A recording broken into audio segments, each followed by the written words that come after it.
These poor elephants were trapped in an abandoned fish pond for 2 days until a rescue effort was made, led by the Sabah Wildlife Department. One of the trapped elephants was a pregnant female. Imagine the stress of being trapped for 2 days. And elephants need to eat a huge amount of food daily. Shortly after being rescued, the pregnant female went into labor. Sadly, the calf did not survive. This is one of the grave impacts of unsustainable development. Now, do you see how it all connects? But wait, there's more. Agriculture isn't just about clearing land and planting trees. When forested land is converted into agricultural land, it also alters soil quality.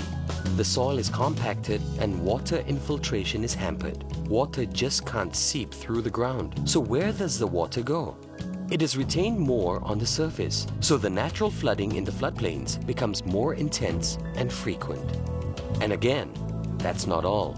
With agricultural development comes other things like oil palm mills, effluents from oil palm mills, sediment from plantations and logging activities, chemical runoffs from pesticides and fertilizers, not to mention collective sewerage from settlements. In fact, water quality in the Kinabatangan River has been deteriorating since the 1960s. What kind of water could we be drinking now, more than 50 years on? Every year, as much as 6 million tons of sediment are carried by the Kinabatangan River. That's a whole lot of sedimentation, more than enough to affect a wide range of aquatic life, reduce the quality of river water, and cause geomorphologic changes in the river system. The effluent from the palm oil mill is given a special name, POME, for palm oil mill effluents. Raw POME has a high biochemical oxygen demand, BOD, which is 100 times more than that of sewerage. That means it's a highly organic pollutant. As many as 30 palm oil mills operate in the Kinabatangan Basin. In 2006, reports of untreated POME were enough to warrant intervention by the state's Deputy Chief Minister. It gets worse. The natural riches of the Kinabatangan attract illegal encroachments by private landowners and even local communities. So what else happens? You get illegal felling activities going on, haphazard development of roads and drains, and unsystematic planting activities in the wrong places on riparian forest. What are riparian forests? Riparian forests are vital to the health of a river. How? Riparian forests are like buffer zones. They act as nature's filters, absorbing pollutants from agricultural runoffs, create and change aquatic habitat, provide some cover, and are able to modify rates of erosion and sedimentation. It's nature's way. Sadly, it does not look good for the riparian forests. Either they are really badly damaged or completely removed for agriculture. The chain of destruction continues. With the buffer zone gone, runoffs from fertilizers and other chemicals from plantations seep directly into the rivers. It starts to poison the rivers and the marine life slowly. And there goes the land cover for terrestrial wildlife.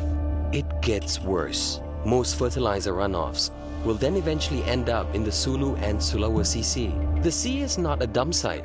In fact, the Sulu-Sulawesi marine ecoregion is of enormous ecological and economical importance. It's home to 400 species of corals, 650 species of reef fishes, 5 of the world's 7 species of marine turtles, endangered marine mammals such as the dugong, whales and dolphins, 400 species of algae, and 16 species of the seagrass. What is destroying the Kinabatangan may also affect life in the sea.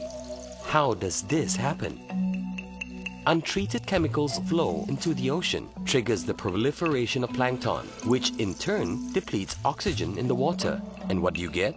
A dead zone, caused by an excess of nitrogen from farm fertilizers, sewerage, and emissions from mills. The number of oxygen-deprived dead zones in the world's oceans has been increasing since the 1970s and is now nearly 150, threatening fisheries and the livelihoods of those who depend on fish. Nothing will live in a dead zone. There is no dead zone now in the Sulu-Sulawesi marine ecoregion, but if we allow business as usual, there is a distinct possibility of this threat becoming a reality. But we can do something to prevent further damage to the remaining 15% of forest, and we need to do it now. Otherwise, we will be seeing the ecological and environmental death of one of nature's last few Edens on Earth. Its destruction will mean our destruction. It's never too late to do something before we are left with nothing, even if it means saving 15%. There is a tremendous and urgent need to pull resources together to protect and to prevent that scenario.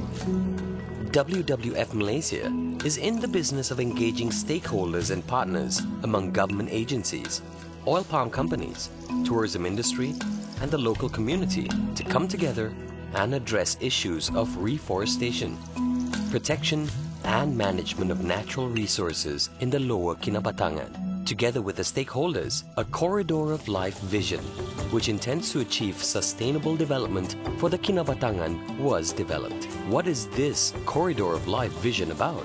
A vision of a forest corridor along the Kinabatangan, connecting the coastal mangrove swamps with the upland forests, where people, wildlife, nature-based tourism, and local forest industries thrive and support each other.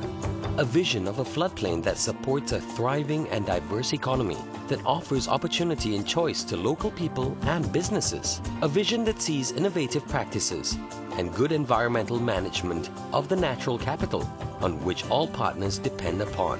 A vision of a landscape in which agriculture, people, and nature conservation are united by a common source of vitality, water. How do we achieve that vision? It all starts with telling it like it is. Now that we've presented the big picture, we hope your eyes have been open to see what needs to be done, as several key government agencies are already doing. The Sabah Wildlife Department in 1996, in collaboration with WWF-Malaysia, reviewed conservation and development issues in Kinabatangan. This led to the mapping out of the Kinabatangan Wildlife Sanctuary to assist in conducting wildlife surveys, boundary demarcation, and finding solutions for wildlife bottlenecks, organizing awareness programs, taking action on encroachments, and collaborating in the recruitment and training of honorary wildlife wardens. The Sabah Drainage and Irrigation Department in 2003 signed an MOU with WWF Malaysia on the development of the Integrated River Basin Management (IRBM) strategy, which is to be incorporated into the Integrated Catchment Management Plan for the better management of water resources. Together with the Ministry of Tourism, Culture and Environment, WWF Malaysia assisted with the development of the vision for ecotourism development in Kinabatangan, establishing homestays as a tourism product in 4 villages. The Sabah Forestry Department and WWF Malaysia also conducted technical studies and provide findings on tree growth and forest quality assessment. The Sabah Environmental Protection Department collaborates with WWF Malaysia on many environmental education awareness programs, conducting investigations on the ground on reported infringements. The Sabah Lands and Surveys Department also conducts on-the-ground surveys to determine encroachments and take action particularly on riparian encroachments. The Kinabatangan District Office and WWF Malaysia in 2003 assisted the District Office in drafting the District Development Plan to be used as a tool for more sustainable development in the district. WWF Malaysia has also made progress getting industries to play their part.